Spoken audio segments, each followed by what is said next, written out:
Jadi sebelumnya kita ini ada mata kuliah language assessment, di mana bertujuan untuk menilai bahasa siswa, menilai kemampuan berbahasa siswa, yaitu adalah bahasa itu ada speaking, grammar, listening, vocabulary dan many more. Nah di sini kita tuh berfokus untuk nanti hasilnya di UAS itu akan menciptakan sebuah soal, 50 soal. Iya. Iya, oke. 50 soal dari skill yang telah dipilih. Yaitu kan kita mendapatkan skill vocabulary. Maka dari itu kita disuruh mendapatkan informasi dari guru SMA ataupun SMK yang mengajar bahasa Inggris. Nah, pertanyaan yang pertama itu ada apa aja sih kira-kira aspek bahasa yang Miss Inka nilai dari pembelajaran bahasa Inggris. Misalnya, Miss Inka ini lebih fokus ke grammar, reading, atau vocabulary, atau bahkan speaking gitu, Miss. Oke, saya semuanya saya coba rangkum ya. Jadi kalau untuk listening itu saya ambil pada kata yang dia dengar. Oke, kalau pada grammar ya pasti ya, berarti kan rumus ya, rumus sana. Kalau pada reading itu saya ambil pronunciation, fluensinya, sama ketepatan dia untuk menempatkan kata itu. Kalau saya buat kalimat misalnya lepas dari misalnya ada kosakata satu, terus saya lepas, jangan ngikutin yang ada di teks, lepas bisa nggak, tepat nggak? Itu. Terus kalau apa lagi ya? Writing ya. Iya, writing. Nah, kalau writing bagaimana dia menuangkan ide dari paragraf pertama sampai ke paragraf terakhir, terus berkaitan sih, kait mengait ya. Gitu. Kalau untuk vocabulary, Miss? Vocabulary biasanya saya ambil dari reading, terus kata-kata itu saya garis bawahi, atau mungkin anak yang cari ini loh yang kayaknya susah deh, ini kayaknya susah, terus abis itu nanti saya suruh hafalin, biasanya begitu. Iya. Oke, kalau misalnya vocabulary di kelas 12 itu apa aja, Miss, yang kira-kira yang akan diujikan di soal UTS maupun UAS, Miss? Kita sesuai dengan yang ada di RPP ya. Kelas 12 karena ini jurusan SMK, kita 3 bulan ini anak SMK-nya kelas 3-nya lagi PKL. Jadi kalau untuk ini paling saya kebanyakan wasit tugasnya adalah reading, kemudian diterjemahkan, kemudian hanya kosakata yang mungkin antara 20 sampai 30 yang nanti mereka harus wajib cari artinya. Itu. Oke, berarti temanya itu apa, Miss, kira-kira? Kalau untuk kelas 3 itu ada teks prosedur. Terus news item. Sama hortatory explanation text. Hortatory itu apa ya? Explanation. Eksposisi, teks eksposisi. Nah, kan ada hortatory, ada argumentatif, ada satu lagi namanya, ada 3 gitu, ada 3 tapi saya lupa. Gitu. Oke. Berarti intinya masih saling berkaitan ya, Miss. Oke. Kita masuk ke pertanyaan kedua, Miss.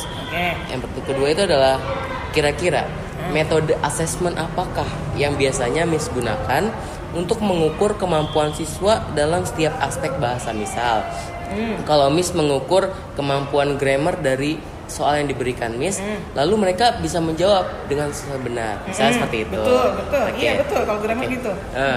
Kira-kira untuk aspek bahasa lain tuh seperti apa, Miss? Kalau Miss menilainya gitu.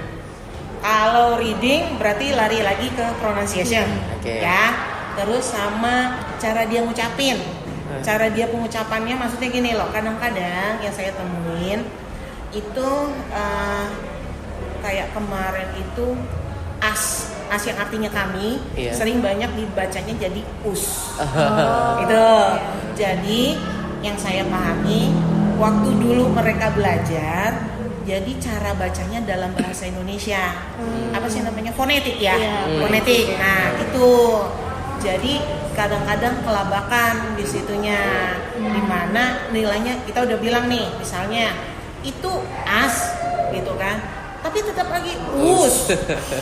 Iya. Nah itu selalu. Jadi saya tanya apa sih? Memang dulu diajarin kayak begitu. Enggak, susah. Nah itu. Sorry Miss, itu bukan masuk ke speaking ya? Kalau untuk speaking kita bagaimana dia Role play gitu. Jadi kalau speaking, kalau yang di sini ya, itu anak belum bisa untuk apa yang namanya timpal menimpal, nimpalin itu masih belum bisa. Dialog gitu.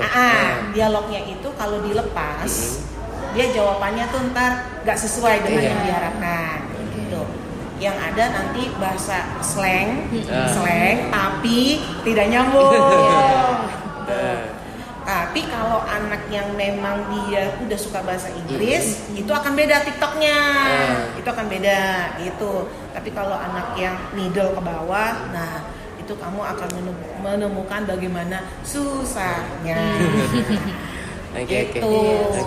Berarti reading di sini fokusnya itu bagaimana mereka membaca teks. Yes, that's right. Itu lebih fokus ke situ. Berarti bukan kayak diberikan teks lalu mereka menjawab. Itu nanti dulu ada tahap yang berikutnya. Yang saya tekankan dulu cara bacanya dulu. Karena kan sekarang kan pemerintah kan maunya literasi ya. Literasi diiniin dulu, dipahamin dulu, nanti baru abis itu baru pertanyaan. Seperti itu.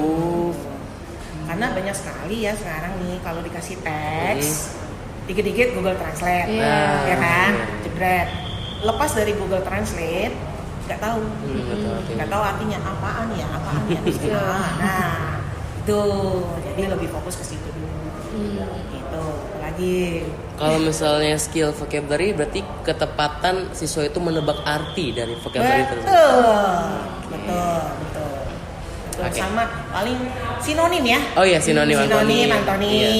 Iya. Sama kalau sekarang lebih ini closest meaning ya. Meaning ya, betul. Yang itu. paling mendekati artinya. Nah, itu. Betul.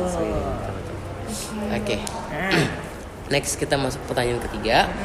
Kira-kira Miss sering menggunakan assessment formatif atau sumatif dan mengapa alasannya? Saya lebih cenderung ke sumatif. Kalau formatif pada saat kita selesai materi satu sub pokok bahasan, kita langsung kan versi gitu. Langsung kata-kata udah tahu. Nah, di saat itu mungkin bisa cepat paham, ngerti. Tetapi begitu nanti itu sudah masuk satu pokok bahasan, terjadilah mana yang dia kuasai, mana yang dia tidak kuasai. Itu jadi bisa kelihatan di sumatifnya. Ya, kelihatan banget. Oke. Next. Kira-kira bagaimana Miss membedakan penggunaan asesmen formatif dan sumatif dalam proses belajar? Kan ada perbedaannya tuh Miss. Dan gimana Miss menilainya gitu? Kalau saya formatif itu berarti pada saat pelajaran itu berlangsung. Jadi setelah saya nerangin, saya kasih itu ada latihan, langsung penilaian. Nah, kalau sumatif kan nanti itu ya, pada saat udah selesai semua baru. Nah, kalau di sumatif nanti kita bisa tahu tuh, pengetahuan anak untuk yang ini sekian, untuk keterampilan dia speaking sekian, untuk listeningnya sekian, gitu. Kira-kira di formatif itu ada soal group discussion gitu nggak Miss? Jadi Miss menilai dari keaktifan siswa dalam misal kayak ditanya, kira-kira what's the meaning of whiteboard gitu kayak? Pasti harus ada. Kalau nggak, bagaimana nanti dia tahu? Gitu. Oke Miss. Oke, lanjut ke pertanyaan kelima. Kira-kira Miss bisa nggak sih memberikan contoh assessment formatif dan sumatif yang Miss pernah gunain untuk mengevaluasi skill grammar dan vocabulary? Ini pakai kertas.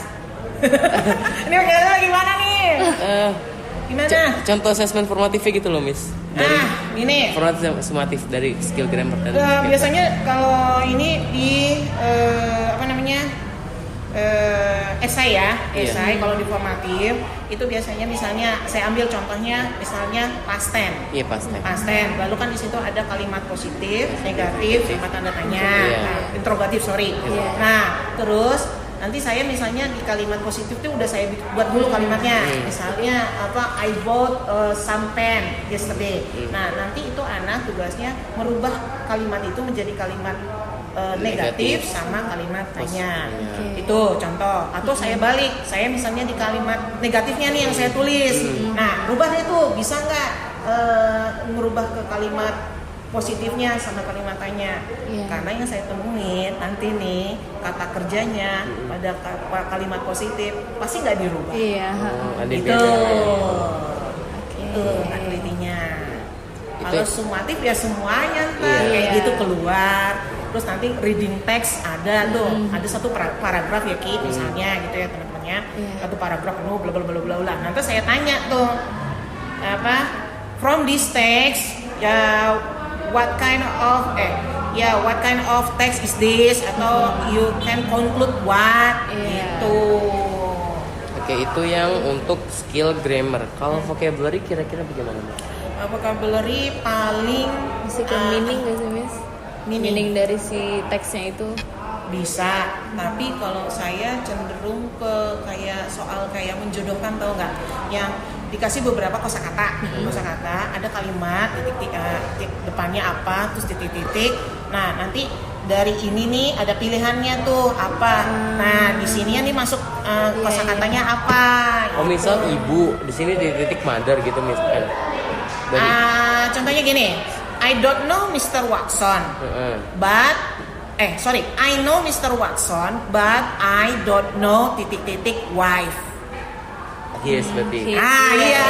Nanti kan ada his, ada he, ada she, ada her, ada apa. Nah, jadi kan ketebakan. Nah, itu apa? Atau ya bisa lah pokoknya ini. Berarti vocabulary masuk ke pronounce juga ya, Miss? Iya. Ke pronounce sama ke grammarnya jadi larinya. Iya, betul. Berarti Miss tuh jarang untuk masukin soal kayak meaning of the word, misal kayak what is the meaning of chair misalnya yang itu adanya di teks. Jadi teksnya itu harus penuh Ki. Satu teks paragraf gitu. Ada satu atau dua lah ya. Nah, itu baru nanti ada. Berarti itu masuk ke reading juga nanti ya. Reading. Reading itu sama vocabulary memang berkaitan sih. Iya. Oke. Jadi sekarang masuk ke pertanyaan ke-6. Kira-kira hasil dari asesmen formatif mempengaruhi metode pengajaran Miss selanjutnya? Jika memang mempengaruhi, bagaimana caranya? Jika tidak, apa yang dilakukan dari hal tersebut? Jelas ngaruh.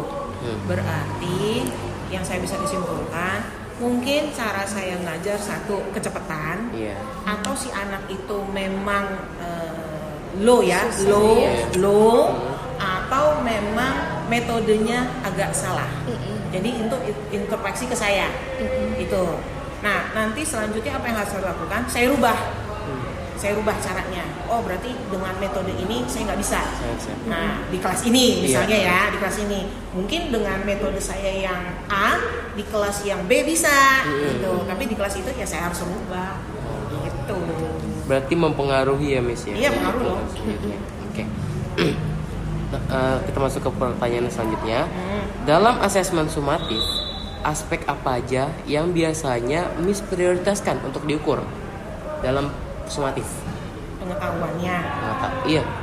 Iya benar, pengetahuan. Jadi knowledge-nya dia, kognitif ya namanya ya. Apa sih? Apakah sekarang bilangnya? Iya. Kognitif bukan? Kemampuan kognitif tiap anak untuk berpikir dan menyelesaikan. Iya, itu. Terus berikutnya berarti keterampilan. Keterampilan. Karena nanti pronunciation, speaking ya. Karena ada soal yang berbentuk dialog. Nah, di situ nanti dia akan memilih jawaban itu apa untuk meresponnya. Itu. Berarti ketepatan tiap siswa untuk menjawab soal tersebut. Yes, that's right. Oke. Kita masuk soal selanjutnya. Kira-kira Miss pernah menggunakan rubrik penilaian khusus untuk grammar reading, atau vocabulary? Jika memang pernah, bagaimana rubrik tersebut diimplementasikan? Dan jika tidak, apa yang dilakukan? Mungkin rubrik penilaian gitu loh, Miss. Kayak misal grammar. Miss sudah buat dulu nih rubrik penilaian. Dari misalnya tiap anak, misalkan ada UTS tuh ada PG, ada esai gitu loh, Miss. Nah, jadi tiap esai yang benar itu berapa, dikasih poinnya, yang PG benar itu kasih berapa poinnya. Jadi mungkin seperti itu, Miss, rubrik penilaiannya. Kalau rubrik penilaian, kalau yang PG benar, apa yang kata Rizky benar, seperti itu ya. Kalau dia jawab benar, berarti poinnya kalau nggak salah kita itu main 2.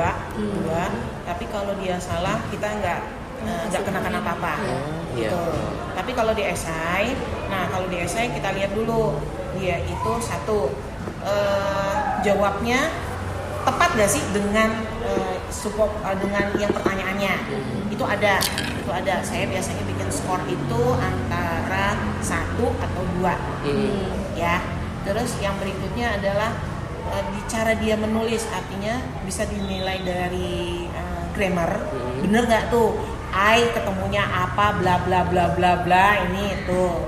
Terus yang ketiga itu nanti koherensinya. Itu koherensi maksudnya gini.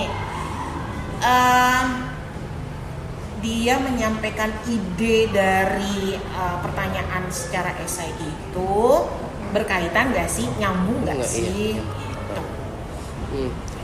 Berarti Miss punya gitu ya untuk rubrik penilaiannya? Ada. Cuma grammar? Kalau grammar saya tidak terlalu bikin seperti apa, enggak. Pokoknya kalau benar udah. Jadi sematif keseluruhannya. Iya. Kalau berarti memang jarang buat rubrik itu, Miss. Gimana? Kalau rubrik jatuhnya saya ke praktek ke speech ya larinya. Kalau ke pidato baru saya bikin yang seperti itu. Kalau speech itu di apa? UTS atau apa, Miss? Enggak, praktek itu ya? nanti praktek. Praktek ya, praktek ya. Berarti Miss nggak, mungkin maksudnya jarang gitu loh untuk menggunakan rubrik penilaian. Oke. Sekarang masuk pertanyaan selanjutnya. Kira-kira bagaimana Miss menangani perbedaan kemampuan siswa? Karena kan banyak ya kemampuan siswa tuh, ada yang di higher, ada yang lower. Dan kira-kira Miss itu gimana menanggapi atau menangani perbedaan kemampuan siswa dalam menguasai setiap aspek bahasa, misalnya kayak aspek grammar, reading, atau vocabulary? Apakah assessment yang Miss ini bisa disesuaikan dengan kemampuan individu siswa, tiap siswa? Kalau disesuaikan bisa. Nah, jadi bagi dia yang di bawah nih, itu nanti saya minta sama tutor sebaya yang dia nilainya di atas, yang dia misalnya kemampuannya misalnya dia di readingnya bagus. Nah, nanti saya minta tolong bantu si B. Nah, itu saya minta tolong. Jadi dia dulu, jangan ke saya langsung. Itu tapi kalau misalnya si anak ini lebih cenderung maunya ke saya, oke, saya bantu. Tapi tetap aja nanti saya tetap akan minta tutor sebaya untuk iniin dia. Biasanya kalau antar teman lebih nyambung ya, lebih cepat. Ada juga tuh peer apa ya? Peer group, peer peer teaching gitu, kayak antara teman-teman sebaya tuh ada. Betul. Berarti untuk asesmennya itu tetap disesuaikan ya, misalnya dengan kemampuan tiap siswa ya. Karena kalau kita paksakan, tetap aja ntar hasilnya jauh. Terpaksa, soalnya kita harus turunin. Kalau yang high, yang udah high aja. Dia mesti santai aja, udah high. Kalau yang ke bawah repot. Gitu. Saya juga ada kurikulum apa ya kalau untuk yang anak high ya, yang di Miss Aza itu.